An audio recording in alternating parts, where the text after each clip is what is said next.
In this video, we'll continue the storyline from episode 128 of the Renegade Immortal Donghua series. The story opens with the members of the Luo sword sect trapped in a dangerous area called Ted Abyss. The situation inside is extremely tense, filled with monsters and poisonous insects that constantly stalk their every move. Shortly afterward, a senior from the Luo sword sect named Chenglong returned to his group covered in wounds. His breathing was labored and his spiritual aura unstable. He had just attempted to confront the Ted Abyss insect swarm, but their numbers and ferocity far exceeded his expectations, leaving him severely injured. With his remaining strength, Chenglong sought the help of Tanglong, known as the Greedy Wolf.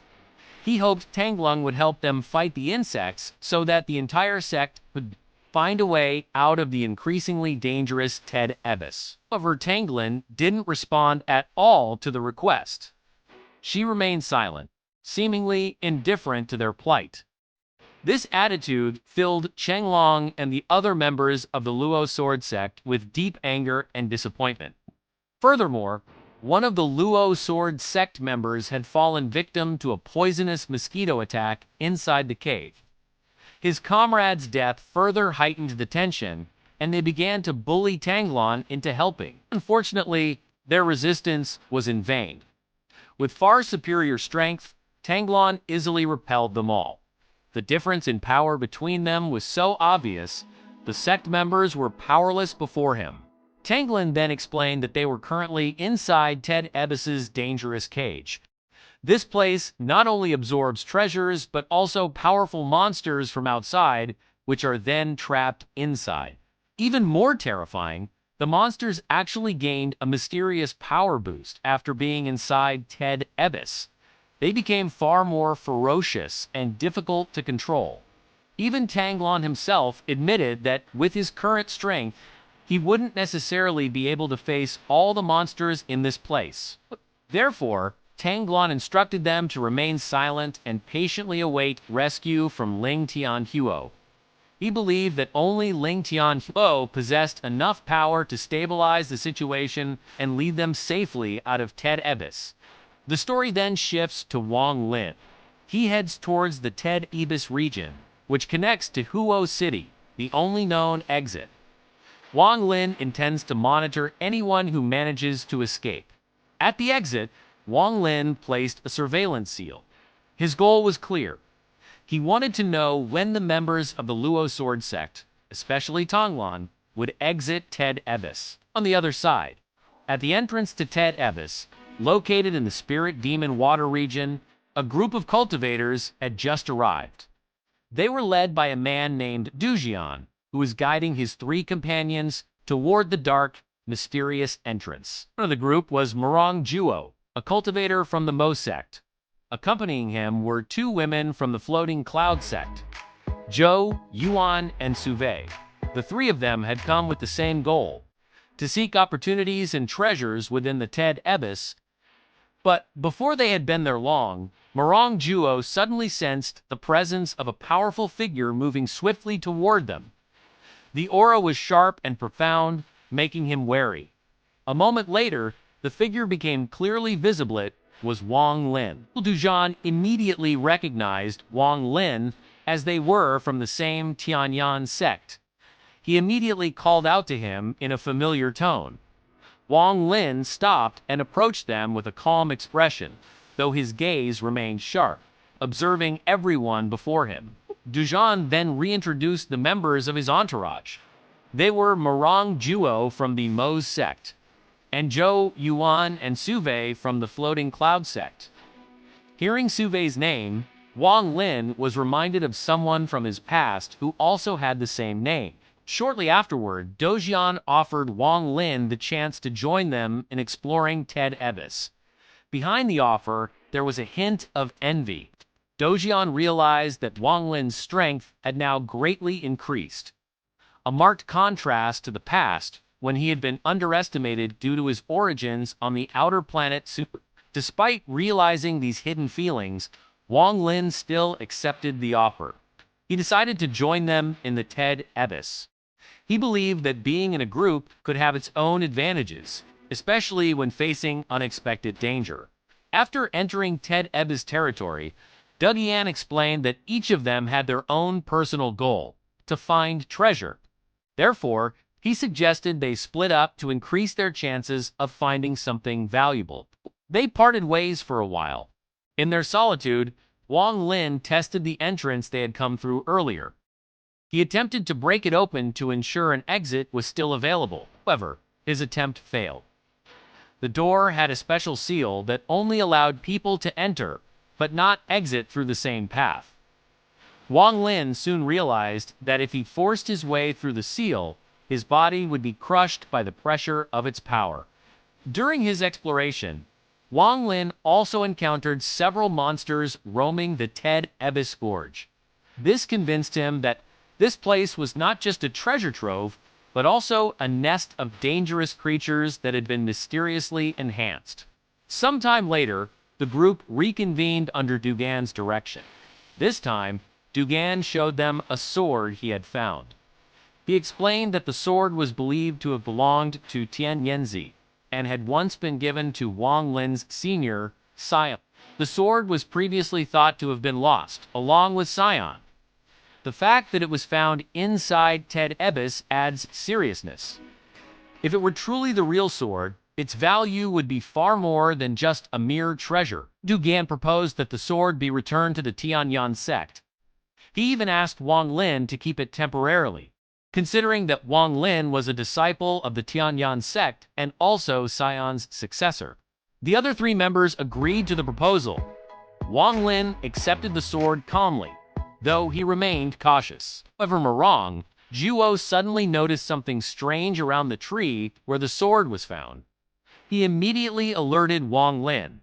Wang Lin nodded in gratitude while also admiring Marang Juo's keen perception. Using his crescent sword, Wang Lin pulled the purple sword into his hand. He immediately realized that the sword was just a fake. Without hesitation, he immediately destroyed it. Xian immediately apologized, admitting to misidentification. But Wang Lin wasn't convinced. He knew Xian had been researching the Ted Ebba region for a long time.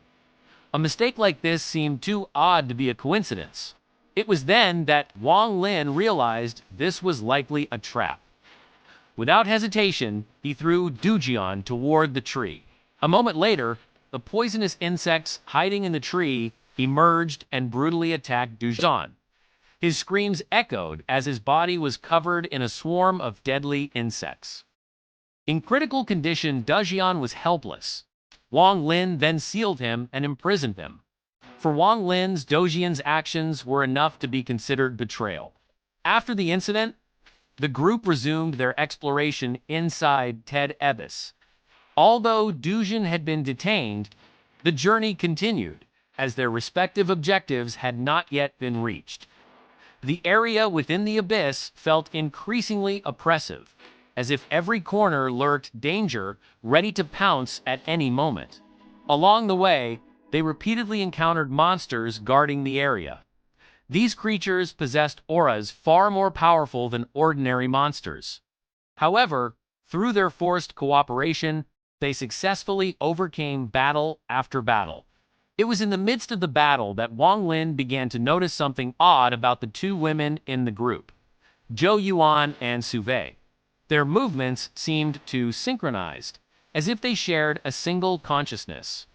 Their gazes and responses often synchronized without the need for communication. He didn't voice his suspicions immediately. Wang Lin chose to observe further while maintaining his distance. He knew that in a place like Ted Ebba, a small misreading of the situation could be fatal. After some time exploring, Wang Lin finally decided to separate from the group. His goal was different from the others. He wasn't just searching for treasure, but had a special, far more important mission. Among the group, Wang Lin held a deep respect for Marang Juo. Marang Juo also recognized that Wang Lin was no ordinary cultivator, but rather a figure of firmness and strong principles. Before they finally parted, Wang Lin issued a warning to Marang Juo. He expressed his suspicion that Zhou Yuan and Suve were likely from the corpse sect. He suspected that Suve was the main body, while Zhou Yuan was merely a controlled corpse puppet. Murong Zhuo took the information seriously. He thanked Wang Lin and promised to be more careful with the two women. After that, they truly parted ways and went their separate ways. During his solitary exploration, Wang Lin eventually arrived at the suspected location of Zhou Yi's ceiling. However, when he surveyed his surroundings, no suspicious signs were immediately apparent.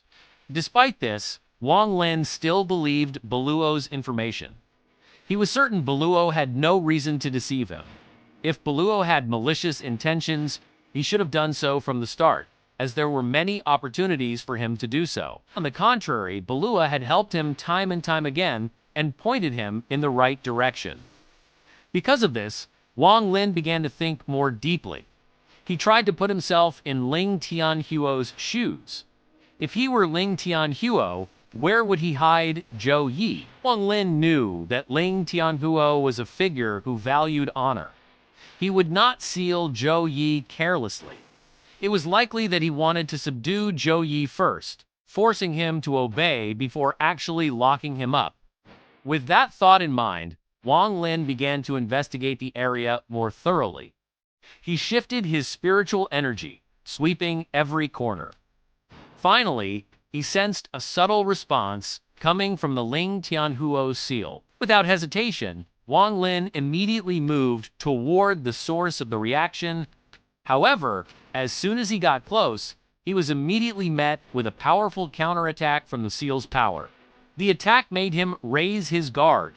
He realized that Ling Tianhuo was at the peak of the second stage of nirvana, only one level below Tianyanzi. The seal he had placed on him was definitely not something that could be easily broken through. Wang Lin immediately entered battle mode. He donned his black robe, unfurled his soul flag, and drew his fairy sword. Waves of spiritual energy filled the area, but the seal remained firm. Even when he summoned Taya's soul to help, the result was the same. The power of the Ling Tianhuo seal was too strong to be resisted by ordinary methods. With no other choice, Wang Lin summoned the beast from his war god chariot. The beast's power finally rivaled the seal. The resulting energy clash shook the entire Ted Ebis region. The vibrations were noticed by Murong Zhuo's entourage, and even by Tenglin's group. Elsewhere, Ling Tianhuo himself sensed someone trying to break through his seal. However, Ling Tianhuo remained confident. He was certain that his seal would not be easily breached. He believed that anyone who tried to break through would only face certain death. The seal grew stronger, even forming a phantom manifestation of Ling Tianhuo itself, emitting an incredibly powerful aura. This aura was so oppressive that it frightened Beluo and warned Wang Lin not to continue. But Wang Lin didn't retreat. To save Zhou Yi, he remained at the forefront. Despite being warned of the high risks, Wang Lin had no intention of backing down. He was aware that his relationship with Zhou Yi wasn't particularly close. However, from Zhou Yi's attitude and sincerity, he could tell that she was different from most other cultivators he had encountered. Wang Lin still remembered how Zhou Yi nearly sacrificed himself to save King Wan. Such sincerity was rare in the deceitful world of cultivation. For that reason, Wang Lin chose to trust Zhou Yi. This trust was similar to the respect he had for Si Tunin and his teacher in the soul-burning sect. Those with sincerity always held a special place in his estimation. That's why Wang Lin didn't want to disappoint Zhou Yi. He decided to risk everything. His gaze hardened as he faced the Ling Tianhuo seal, which was pressing down even more with a deadly aura. Without hesitation, Wang Lin took out his celestial brush. This weapon was no ordinary artifact. Every stroke he made with the brush would erode his primordial spirit. The risk he faced was not just physical injury, but the destruction of his cultivation foundation. Beluo warned Wang Lin again. If his primordial spirit was severely injured, recovery would be extremely difficult. He might even lose his path to a higher level of cultivation. But Wang Lin didn't care. His resolve was firm. He began drawing rune after rune in the air, using the celestial brush with incredible precision and courage. 1 stroke, 2 strokes, until 7 strokes were created.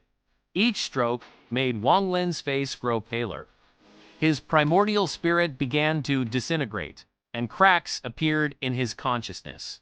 The pain he endured far exceeded that of any ordinary wound. Yet, he persisted. Eventually, the 7 scratches were able to withstand the pressure of the Ling Tianhuo seal for a brief moment. Taking advantage of that brief gap, Wang Lin immediately charged into the core area of the seal. He didn't waste any time, knowing the seal could strengthen again at any moment.